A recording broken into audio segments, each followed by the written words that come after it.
I was on the verge of fatigue as a result of the protracted care that I had to provide for my previous companion. I had been taking care of our home nearly entirely by myself up until that point. At long last, assistance came in the form of an outpatient nursing service that went on for well over 100 days. My girlfriend and I shared a very tight and personal connection during our time together. In addition to this, we communicated extremely freely with one another on things both psychological and emotional. About 6 months ago, there was a time when he was at a place where he was ready to depart, which is another way of saying that he was ready to die, and I consented to look after him in the comfort of his own house. There were a few life-threatening incidents as well as several hospitalizations. However, at the time of the choice, I was already in an advanced stage of an illness, and my immune system was significantly weakened. Therefore, the question that needed to be answered was, you or I, who is first? Because it is in my tendency to follow through with what I have set out to do, I mustered all of the strength I could muster to keep providing the appropriate level of care and support to my spouse. My background as a nurse and a naturopath assisted me in achieving that goal. In addition to the traditional medical treatments that were considered to be most effective at the time, I was also able to use natural techniques of healing. After some time, Rolf began receiving daily infusions, even some transfusions, with everything taking place in his comfortable surroundings at home, and in most cases me personally administering these treatments. I was also familiar with end-of-life care since I had been the primary caregiver for both my father, who passed away in 1975, and my maternal uncle, who passed away in 1979. Both of them had been under my care up to the day when they passed away at home. In June of 1991, Rolf's condition continued to deteriorate, and he eventually went blind. As a result, I began reading aloud to him on a regular basis for a considerable amount of time. On the other hand, his condition as a whole continued to deteriorate each day, particularly the blood count. Now he needed to have further transfusions. We attempted to do this procedure on him as an outpatient at the clinic for reasons relating to his safety. Nonetheless, this proved to be an extremely challenging experience for him. As a result, despite the fact that there were significant dangers involved and certain obstacles to overcome from a medical standpoint, I chose to do the transfusions on my own at home. This was a significant improvement. Nevertheless, in spite of the best efforts of the medical staff, his condition deteriorated. Rolf likewise had a very acute awareness of this incident. Strangely enough, I was able to soothe and reassure him. Because of my presence, he experienced a sense of belonging and security. Additionally, we discussed the possibility of a life after death, despite the fact that he did not have this belief. On the other hand, I was completely convinced of it. On June 21, 1991, early in the afternoon, it became apparent to the nurse, as well as to me, that Rolf would pass away today or tomorrow. As I explained to the nurse, the reason I requested that she leave us was so that I could give Rolf a proper send-off.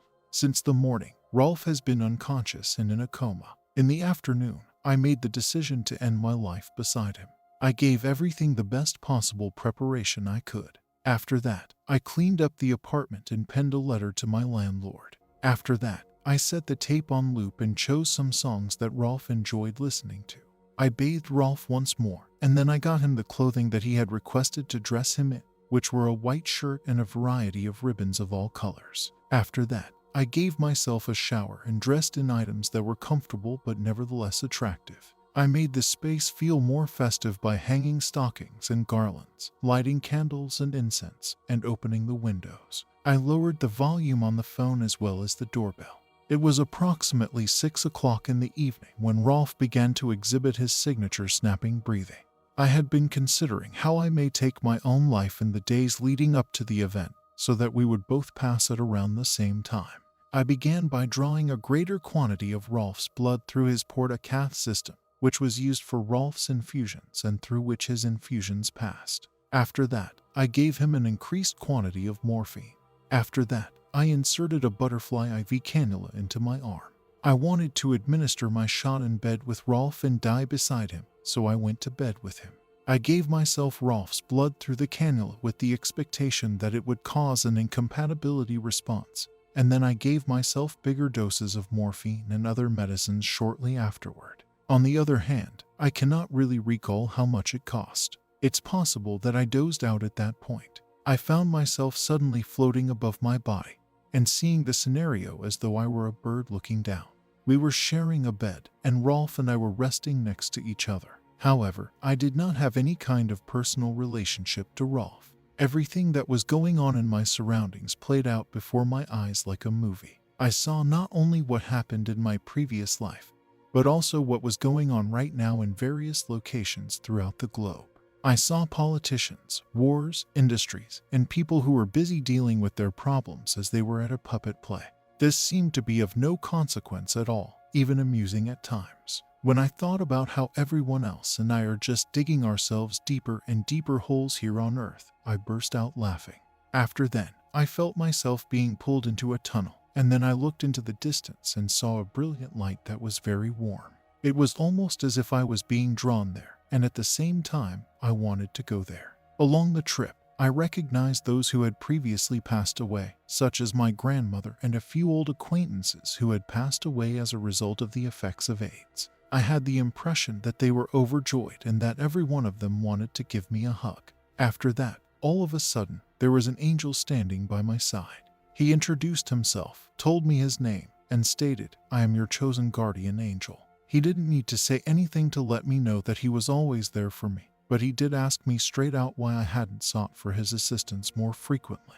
At this level, there were no words. Rather, the knowledge came about as a natural result of being open to receive. It was an unbelievable, an unimaginable experience to acquire that wisdom and information in a manner that was effortless and without any misconceptions, biases, or other negative pressures. This was a truly remarkable and life-changing event. Everything was genuine and in the here and now. Following this insight, I found myself standing beside the angel in front of a massive open gate that resembled a doorway to heaven.